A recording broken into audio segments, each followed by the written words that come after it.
Pada suatu sore di tahun 1970, seorang pria tua yang pernah mengguncang dunia dengan pidato-pidatonya yang membakar semangat anti-kolonial terbaring lemah di ranjang Rumah Sakit Militer Jakarta. Ginjalnya gagal, tubuhnya membengkak karena perawatan medis yang ditolak. Tak ada kerumunan massa yang biasa menyambutnya dengan sorak-sorai, "Merdeka." Hanya segelintir orang yang setia. Ketika ia menghembuskan napas terakhir pada 21 Juni 1970, bangsanya yang pernah ia lahirkan justru sedang sibuk melupakan namanya. Itulah ironi pahit yang menimpa Insinyur Soekarno, Bapak Proklamator Indonesia, pemimpin yang memerdekakan negeri ini.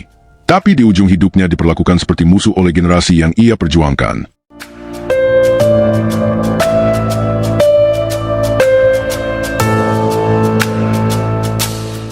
Sang arsitek kemerdekaan yang visioner. Soekarno bukanlah pemimpin biasa. Lahir sebagai Kusno Sosrodihardjo pada 6 Juni 1901 di Surabaya, dari ayah seorang guru sekolah Jawa yang sederhana bernama Raden Sukemi Sosrodihardjo, dan ibu keturunan Brahmana Bali, Ida Nyoman Rai. Ia tumbuh di tengah penjajahan Belanda yang kejam dan sistematis. Masa kecilnya diwarnai oleh penderitaan rakyat pribumi, tanah dirampas, tenaga dieksploitasi melalui sistem tanam paksa, kultur stelsel, dan martabat diinjak-injak. Pengalaman ini membentuk api nasionalisme yang kelak membakar seluruh Nusantara. Pendidikan teknik sipilnya di Teknik Sote Bandoeng, sekarang ITB, pada 1921-1926, tak menjadikannya insinyur yang pasif melayani kolonial. Sebaliknya, ilmu arsitektur dan teknik itu ia ubah menjadi senjata ideologis. Di Bandung, ia aktif di Algerine Studies Club, sebuah forum intelektual yang menjadi cikal bakal pergerakan. Pada 4 Juli 1927, bersama rekan-rekannya, Soekarno mendirikan Partai Nasional Indonesia, PNI, partai pertama yang secara terbuka menuntut kemerdekaan penuh, bukan sekadar otonomi. Lewat PNI, ia mengobarkan semangat persatuan di tengah keragaman suku, agama, bahasa, dan budaya yang luar biasa. Satu bangsa, satu tanah air, satu bahasa. Seruannya menjadi mantra yang menyatukan archipelago dari Sabang sampai Merauke. Puncak orasi revolusionernya terjadi pada persidangan di Landra Bandung, Agustus hingga Desember 1930. Dalam pidato mahakarya berjudul Indonesia Menggugat, Soekarno bukan sekadar membela diri dari tuduhan subversi. Ia menjadi jaksa agung yang mengadili imperialisme Belanda secara sistematis dan mendalam. Ia uraikan dengan tajam eksploitasi ekonomi melalui kultur stelsel yang menyedot kekayaan Indonesia untuk Belanda, penghancuran identitas budaya melalui pendidikan yang memiskinkan jiwa, serta perlakuan manusiawi yang merendahkan, dari kerja paksa hingga diskriminasi rasial. Pidato 2 hari itu bukan hanya membakar semangat nasionalis, tapi juga menjadi dokumen sejarah yang mengguncang opini publik di Belanda dan Hindia Belanda. Meski dijatuhi hukuman 4 tahun penjara, tekanan publik memaksa pengurangan menjadi 2 tahun. Ia keluar sebagai pahlawan rakyat. Penjara dan pengasingan tak memadamkan apinya. Ia berulang kali dipenjarakan, lalu dibuang ke ND, Flores, pada 1934, kemudian ke Bengkulu pada 1938. Di pengasingan yang terpencil itu, Soekarno tetap produktif. Di ND, ia merenungkan fondasi filosofis bangsa yang kelak menjadi Pancasila. Di Bengkulu, ia terus menulis, berkorespondensi dengan rekan seperjuangan, dan bahkan menikah dengan Fatmawati, ibu dari beberapa anaknya. Api nasionalismenya tak pernah padam, justru semakin menyala dalam kesunyian.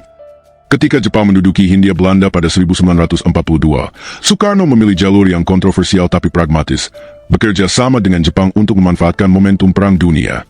Ia memimpin organisasi seperti Putra dan Bupki, sambil terus mendorong kesadaran kemerdekaan di kalangan rakyat. Bagi sebagian orang, ini dianggap kolaborasi.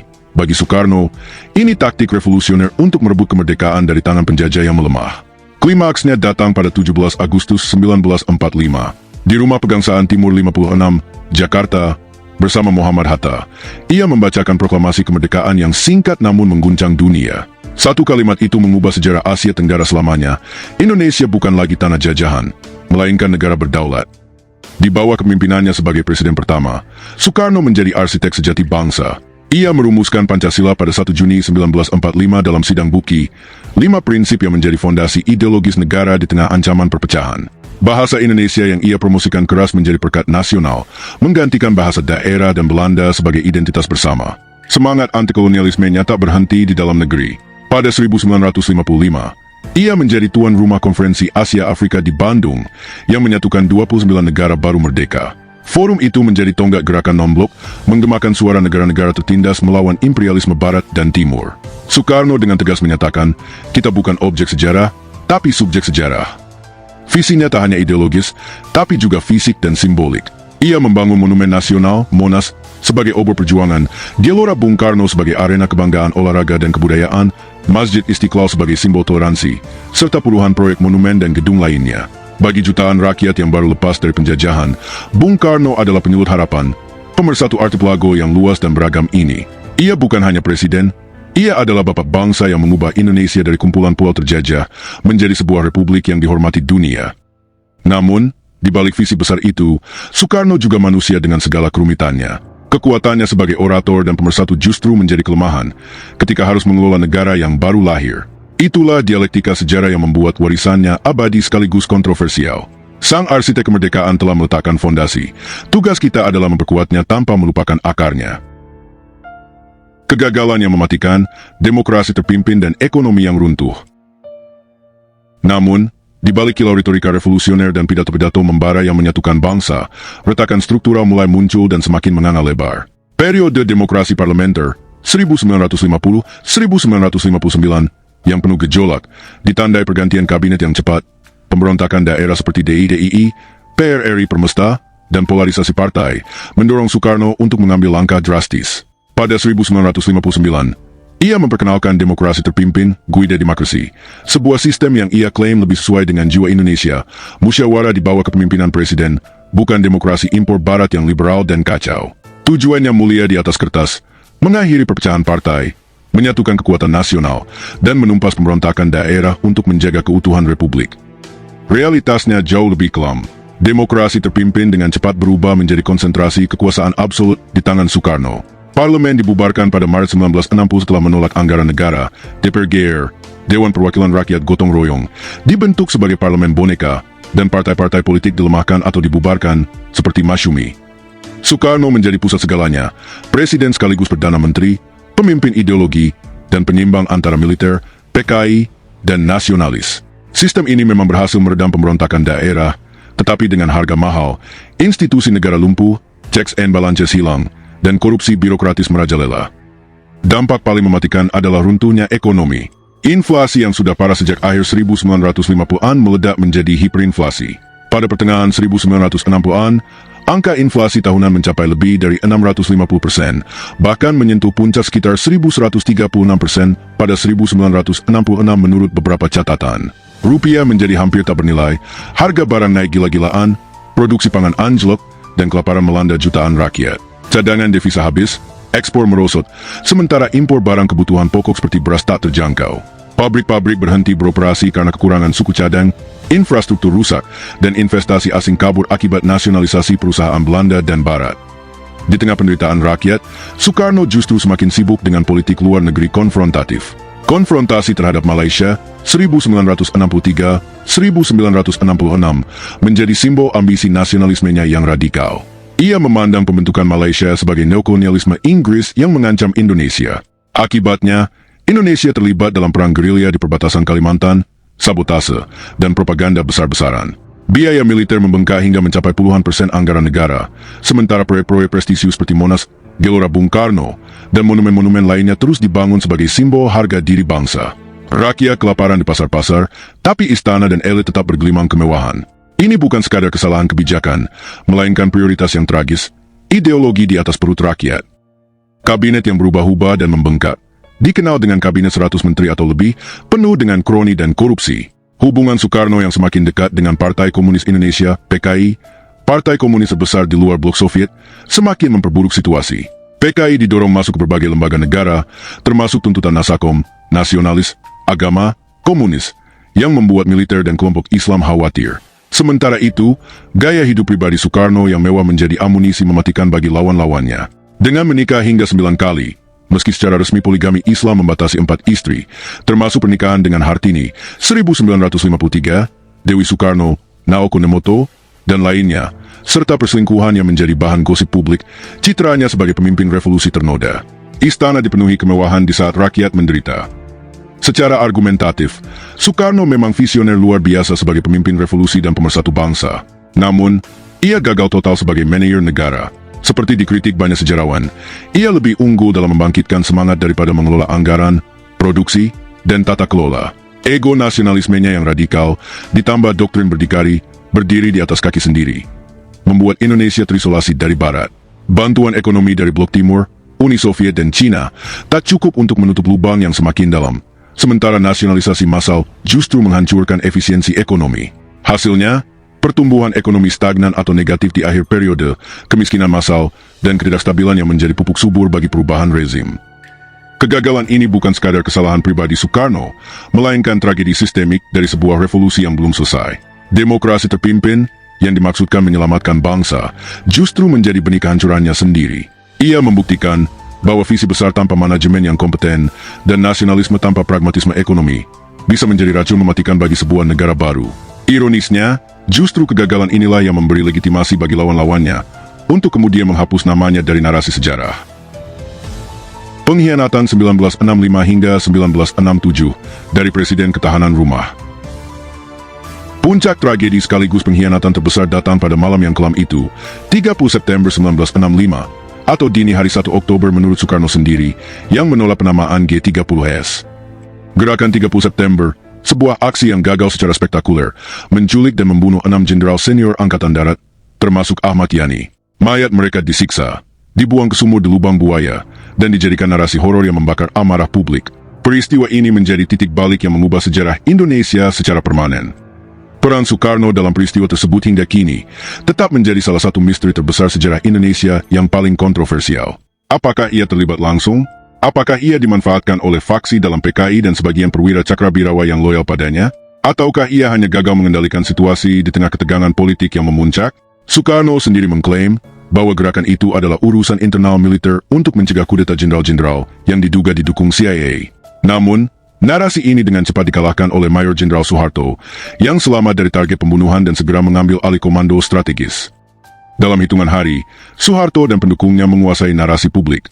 PKI dituduh sebagai dalang utama, meskipun bukti-bukti yang ada masih diperdebatkan hingga hari ini. Yang tak terbantahkan adalah gelombang pembantaian massal anti-komunis yang menyusul, antara 500.000 hingga lebih dari 1 juta orang tewas dalam waktu singkat antara akhir 1965 hingga 1966. Pembunuhan dilakukan oleh militer, kelompok paramiliter seperti Pemuda Pancasila, dan massa yang terprovokasi di berbagai daerah, terutama Jawa Tengah, Jawa Timur, dan Bali. Ribuan lainnya ditangkap, disiksa, dan dipenjarakan tanpa pengadilan. Ini adalah salah satu pembantaian massal terbesar abad ke-20, yang sering dilupakan dunia karena terjadi di tengah Perang Dingin, dan dianggap kemenangan Barat melawan komunisme. Soekarno mencoba bertahan dengan segala daya yang tersisa.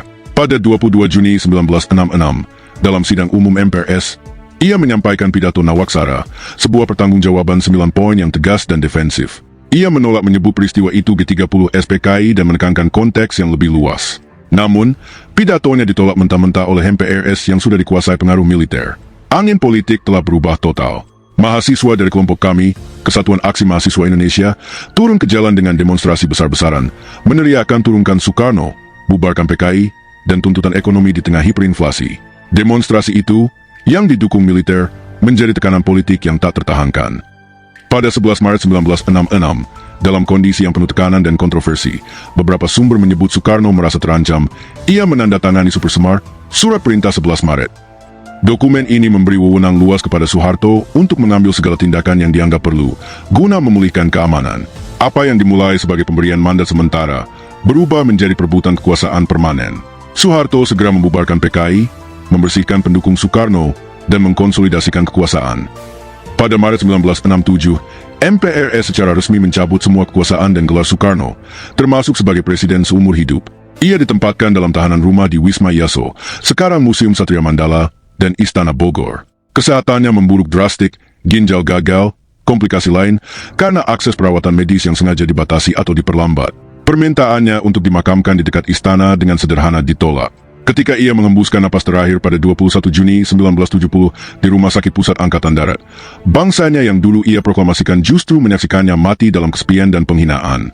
Ia dimakamkan di Blitar, Jawa Timur, di samping makam ibunya, jauh dari pusat kekuasaan, seolah-olah untuk menasingkannya bahkan dalam kematian. Ini bukan sekadar transisi kekuasaan biasa. Ini adalah The Soekarnozation yang sistematis dan brutal. Nama Soekarno dihapus dari buku-buku pelajaran, prestasinya diminimalkan, monumen-monumennya diabaikan, dan citranya dicoreng sebagai diktator gagal, pemboros, dan anti-komunis. Generasi baru dididik bahwa Orde Lama hanyalah masa kegelapan, kekacauan, dan kemiskinan, sementara Orde Baru membawa stabilitas, pembangunan, dan disiplin. Narasi resmi Soeharto mendominasi selama 3 dekade, menciptakan amnesia kolektif yang disengaja terhadap kontribusi Soekarno sebagai proklamator dan pemersatu bangsa. Pengkhianatan ini tajam dan ironis. Bangsa yang lahir dari tangan Soekarno justru menghinanya di ujung hayat. Apakah ini murni perebutan kekuasaan oleh Soeharto dan militer yang dibantu Barat karena ketakutan komunisme? Atau ada elemen kegagalan Soekarno sendiri yang memberi celah? Yang jelas, peristiwa 1965 hingga 1967 mengungkap sisi gelap politik Indonesia, betapa mudahnya founding father dihabisi oleh anak bangsanya sendiri demi legitimasi rezim baru. Luka itu masih menganga hingga kini, dan keadilan historis terhadap Soekarno tetap menjadi utang bangsa yang belum terbayar sepenuhnya. Mengapa bangsa sendiri melakukan ini? Argumen ini tajam dan tak nyaman. Pengkhianatan terhadap Soekarno bukan sekadar perebutan kekuasaan politik biasa, melainkan kegagalan kolektif kita sebagai bangsa dalam menghargai founding father-nya sendiri. Sebuah pengkhianatan yang dilakukan bukan hanya oleh segelintir elit, tapi didukung oleh mekanisme negara, pendidikan, dan masyarakat yang lelah serta mudah terprovokasi. Ini adalah dosa historis yang masih menghantui Indonesia hingga kini. Soeharto dan pendukungnya di kalangan militer serta elit anti-komunis membutuhkan legitimasi kuat untuk rezim baru mereka. Cara paling efektif? Mendiskreditkan total Soekarno dan segala yang ia wakili. Orde Baru dengan sistematis melancarkan kampanye The Soekarnozation, kebijakan penghapusan warisan Soekarno dari ruang publik. Nama Soekarno dihapus atau diminimalkan dari buku pelajaran sejarah, monumen-monumennya dinamakan, Gelora Bung Karno menjadi Senayan Sports Complex, Jembatan Bung Karno menjadi Jembatan Ampera, Soekarnapura menjadi Jayapura, dan perannya dalam Pancasila bahkan didomplai. Generasi muda diajarkan bahwa Orde Lama hanyalah masa kegelapan, kekacauan politik, hiperinflasi, korupsi, dan ancaman komunisme. Sementara Orde Baru digambarkan sebagai penyelamat yang membawa stabilitas, pembangunan, dan disiplin. Rakyat yang telah menderita bertahun-tahun akibat kegagalan ekonomi Soekarno, kelaparan, inflasi gila-gilaan, dan ketidakpastian, memang mudah terbujuk narasi ini. Trauma pembantaian 1965, 1966, di mana ratusan ribu hingga lebih dari 1 juta orang tewas, menciptakan ketakutan massal terhadap segala hal yang berbau kiri atau Soekarno. Demonstrasi mahasiswa kami yang menuntut turunkan Soekarno bukan murni gerakan spontan, ia didukung dan dimanfaatkan militer untuk melegitimasi transisi kekuasaan. Masyarakat lelah ingin stabilitas, dan Soeharto menawarkannya dengan harga, amnesia sejarah dan loyalitas buta. Namun, di balik itu semua terdapat hipokrisinya yang menyakitkan. Setiap 17 Agustus, kita merayakan proklamasi kemerdekaan dengan megah, menyanyikan lagu-lagu perjuangan, dan mengagungkan semangat revolusi. Tapi kita secara kolektif melupakan, atau dipaksa melupakan, bahwa proklamatornya sendiri mati dalam pengasingan dan penghinaan oleh anak bangsanya. Soekarno, yang menghabiskan puluhan tahun di penjara dan dibuang oleh Belanda demi kemerdekaan, di ujung hayatnya justru dikurung di Wisma Yaso dan Istana Bogor, kesehatannya sengaja diabaikan, dan permintaan terakhirnya untuk dimakamkan dengan sederhana di dekat pusat kekuasaan, ditolak. Ia dimakamkan di Blitar, seolah-olah negara ingin mengasingkannya bahkan setelah mati. Investigasi sejarah yang lebih dalam menunjukkan bahwa elemen asing memang turut bermain. Dukungan Barat, terutama Amerika Serikat dan Inggris terhadap Soeharto, sangat nyata karena ketakutan perang dingin terhadap komunisme. Dokumen deklasifier menunjukkan AS memberikan daftar nama anggota PKI kepada militer Indonesia, bantuan logistik, dan dukungan politik untuk membersihkan Soekarno yang dianggap terlalu dekat dengan Blok Timur, Cina, dan Uni Soviet. Namun, pelaku utama penghinaan dan The Soekarnozation tetap elit dan masyarakat Indonesia sendiri. Soeharto dan kroninya yang membangun narasi resmi, media yang dikendalikan, serta pendidikan yang direkayasa selama 3 dekade. Ini bukan sekadar konspirasi asing, ini adalah pilihan internal yang pragmatis dan kejam. Soekarno memang punya dosa besar yang tak terbantahkan, otoritarianisme melalui demokrasi terpimpin, kegagalan ekonomi yang tragis, ambisi nasionalisme radikal yang mengisolasi Indonesia, serta gaya hidup pribadi yang mewah di tengah penderitaan rakyat. Ia bukan santo. Tapi pertanyaan moral yang tajam tetap menggantung. Apakah itu membenarkan perlakuan yang ia terima? Seorang pemimpin revolusi yang mengorbankan masa mudanya, kebebasannya, dan kesehatan fisiknya demi melahirkan bangsa ini, berhak diakhiri dengan kesepian, penghinaan sistematis, dan kematian yang menyedihkan? Pengkhianatan ini mengungkap sisi gelap karakter bangsa, mudah terpecah, pragmatis berlebihan, dan cenderung melupakan jasa demi kepentingan sesaat. Kita, sebagai pewaris proklamasi, masih berutang keadilan historis kepada Soekarno, bukan untuk memutihkan kesalahannya, melainkan untuk mengakui bahwa tanpa visinya yang visioner, Indonesia mungkin tak pernah lahir sebagai negara berdaulat. Melupakan atau menghinanya berarti menghina diri kita sendiri sebagai bangsa. Warisan yang tak bisa dihapus. Hari ini, pasca reformasi 1998, citra Soekarno bangkit kembali. Ia dihormati sebagai pahlawan nasional, simbol persatuan dan inspirasi nasionalisme. Buku-buku tentangnya laris, film biografinya ditonton jutaan orang. Tapi pertanyaan mendasar tetap, apakah kita benar-benar belajar? Atau hanya mengulang siklus yang sama, mengagungkan pemimpin saat berkuasa, lalu menghinanya saat jatuh? Soekarno mengajarkan bahwa kemerdekaan sejati bukan hanya lepas dari penjajah asing, tapi juga dari pengkhianatan internal, korupsi, dan amnesia sejarah. Bangsa yang lupa asal-usulnya akan mudah dipecah belah lagi. Sang proklamator mungkin telah pergi, tapi lukanya dan pelajarannya masih menganga di tubuh republik ini. Kita, sebagai generasi penerus, punya tanggung jawab untuk tidak mengulangi dosa yang sama. Merayakan Soekarno bukan berarti memutihkan kesalahannya, tapi mengakui bahwa tanpa visinya, Indonesia mungkin tak pernah lahir. Dan tanpa keadilan historis, kita tak layak menyebut diri pewaris proklamasi. Merdeka